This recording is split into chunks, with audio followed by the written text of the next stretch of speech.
Started.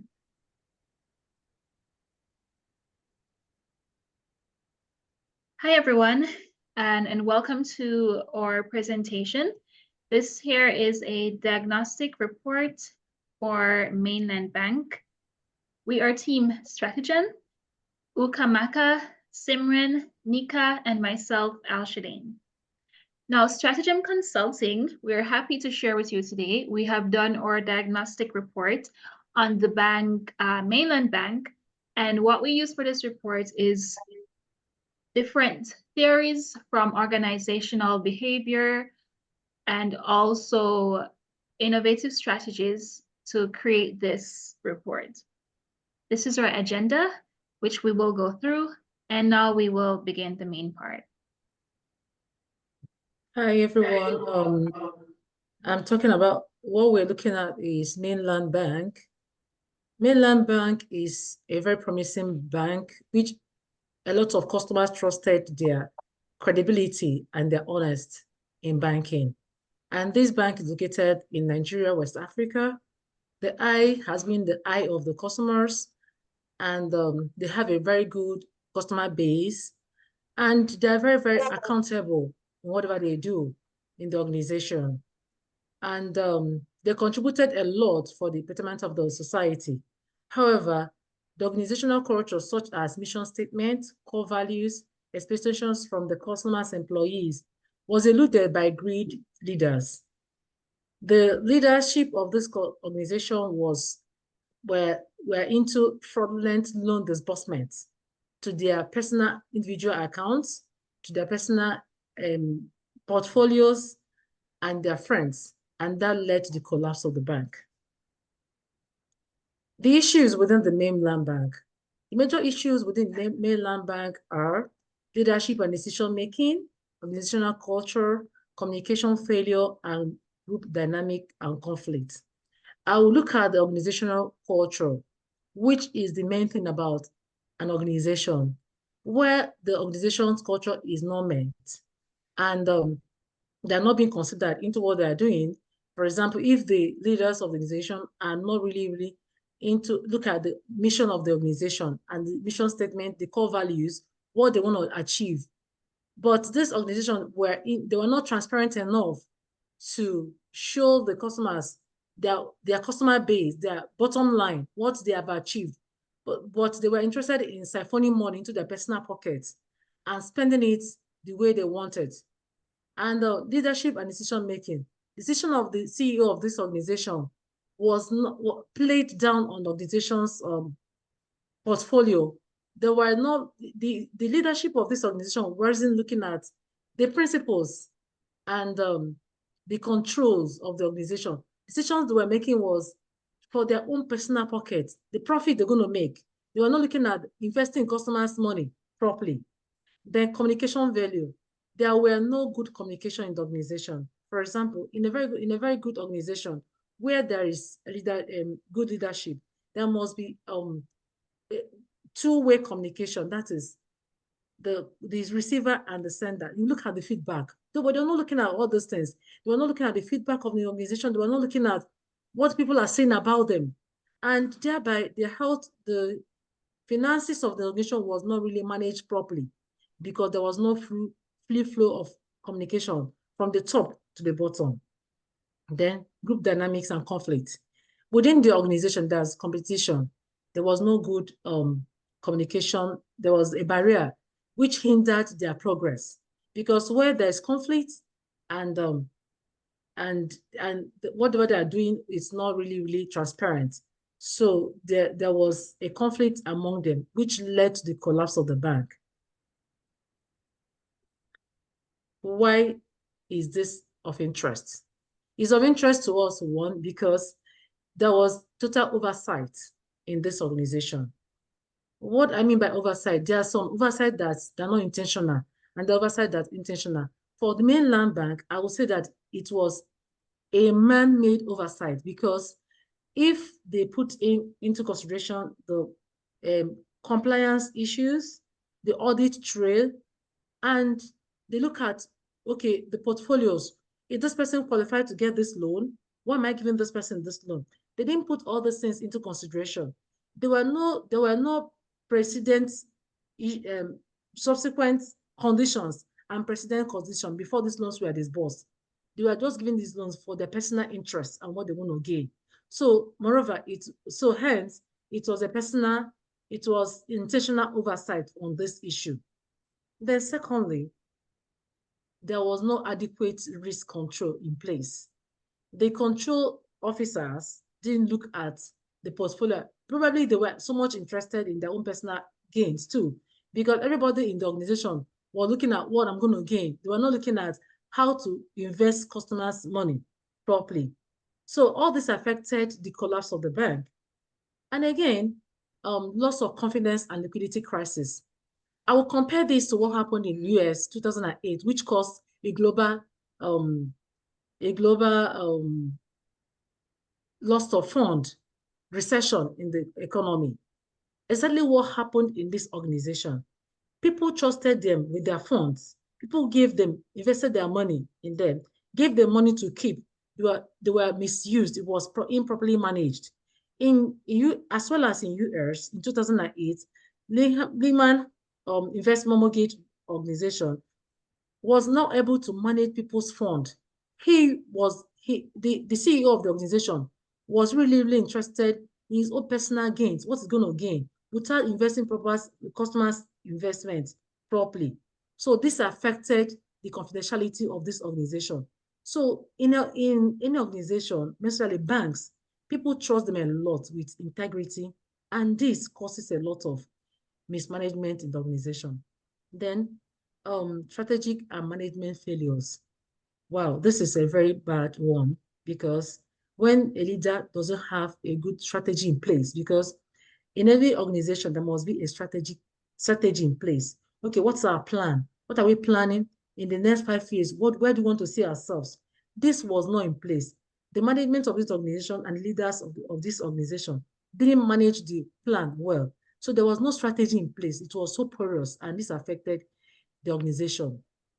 Then I'll bring it to what we learn in organizational behavior. When in a leadership cadre, when there is conflict, when there is no control, when there is oversight, and when there is no confidence, the leadership is bound to fail. And if a leader wants to make it in life, in a leadership style, he must consider the people first, the family and the organization, all in encompassing. So that is what affected Mainland Bank. Ideas from organizational behavior. The ideas we gain. About ideas for organizational behavior. So what we learned from the course material, the most important thing we learned was self-awareness. How self-awareness makes a leadership aware and inspired to work better, and for the sake of employees, have a better understanding and establish a better culture. Second thing that we could relate with the bank is understanding cultural diversity. The Mainland Bank that had gains from all the profits that it had, it was capitalized on cultural diversity. Had it been used and established in a better way, understanding each other, it would lead to better success. Third thing that we can relate with the core structure is expectancy theory. According to expectancy theory, the workers become more motivated when they think their efforts will result in positive outcomes. In the Mainland Bank, the emphasis can be shifted from immediate profits to long-term stability by realigning incentive structures to reward moral behavior and responsible risk management. Can you change the slide? The fourth important thing that we learned is enhanced risk controls. Because the bank lacked proper mechanism for the risk effectiveness, it led to collapse of the bank. Had there been more openness and supervision in the bank, the situation would have been different. Had there been a due diligence structure that could be followed to address the loopholes, things would have been different. Another thing that's important is decision making. So while all the decisions were carried out by the principal authority sitting at the center, had there been decentralized decision making, if employees at the lower level and the middle level had say in the bank, there could have been more transparency, which would bring a different outcome for the bank. Now, coming forward to why did it all happen at all? First, most important thing, that excessive risk taken and over leverage. So all the employees in the bank, especially sitting at the leadership positions, they focus their own gains. They were more concerned on investments in projects which would bring them gains rather than looking for the entire organization. There were not adequate risk controls when the bank was seen to be going down. There were not the proper measures were not taken, which could stop the bank from collapsing. Then there was a huge oversight. The Mainland Bank, it failed to adhere to financial regulations and performances. There was loss of confidence and liquidity crisis. Because the condition of the bank was deteriorating, the central bank's effort to find a buyer or merge it with some other organization, it failed.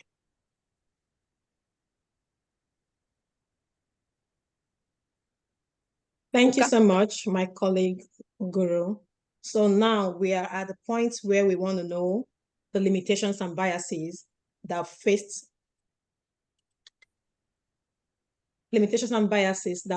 Mainland Bank. As non-participant observers that we are as Stratagem Group, we were not in the field and we didn't get first-hand information, hence we are not participants. However, because of this kind of data collection process, there is bound to be limitations, and this is not an exception. So the limitations were, because we're not first-hand in the field, we based our analysis and collection method based off of what we saw and read on the media and what we heard from interviews that were granted and from financial reports from Mainland Bank. And these were the things that formed our decisions. And just know that because we're not firsthand in the forefront of the issue, we can't categorically say that all the information we gathered, we are truly correct, 100%. Then the biases. Like every other thing in life, there is always a confirmation bias. What would now solidify our conclusion to say, yes, we said it. And our own method was not an exception as well. Because we had read so many information from the media, from the news, from newspapers and the rest. And as well, the financial reports now made it more clear that all the issues that happened in Mainland Bank was because of so many anomalies that went on with the leadership, with the booking of loans, and with the regulatory bodies. That confirmed our bias. We're like, aha, we said it, this was it. So we were not exempted from confirmation bias because we were not at the forefront. We had limitations with our reports. Hence, we based off our answers and which formulated our biases. And we had to go with that because that was how much we could get, because geographically we were limited as well. Hence, we have lots of limitation. Thank you. I'll let my colleague Alshadane to go ahead. Also, with limitations and biases for non-participants, thanks, Uka. As Uka said, we had to run on being the risk of being subjective because we weren't on the ground, but we only took our observation from reports, media reports, articles, annual reports, credible sources who would have assessed Mainland Bank. Also, confirmation bias, as Uka mentioned, is something that we're aware of. And as she said, we include this and we mentioned this, being transparent that this is a potential bias for our report. Yeah. So now the data collection we engaged were social media, news, and online information, and that formed 9% of our reports. Then we have the financial report of the bank and annual report from the regulatory bodies. And in Nigeria, the major regulatory body for banks is called the Central Bank of Nigeria, CBN. So we based off 93% of our data collection from their own reports. Then observation and insights, we based off 58% of our conclusion from observation. So now when we're saying, even though we're non-participant observers, we still had to have conversations with people that were in-house, that were at the forefront, who are the main observers, aka the employees. So we had some conversations with them and they gave us first-hand information as well. So these are the information that the data collection that form the basis for our conclusion from all the different sources I have just mentioned. So I'll let my colleague talk about what we've learned from the demise of Mainland Bank.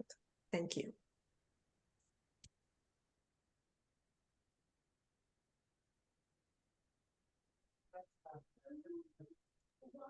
You're muted, Guru, you're muted. I'm sorry. So one important thing that we learned from this case study was effective risk management.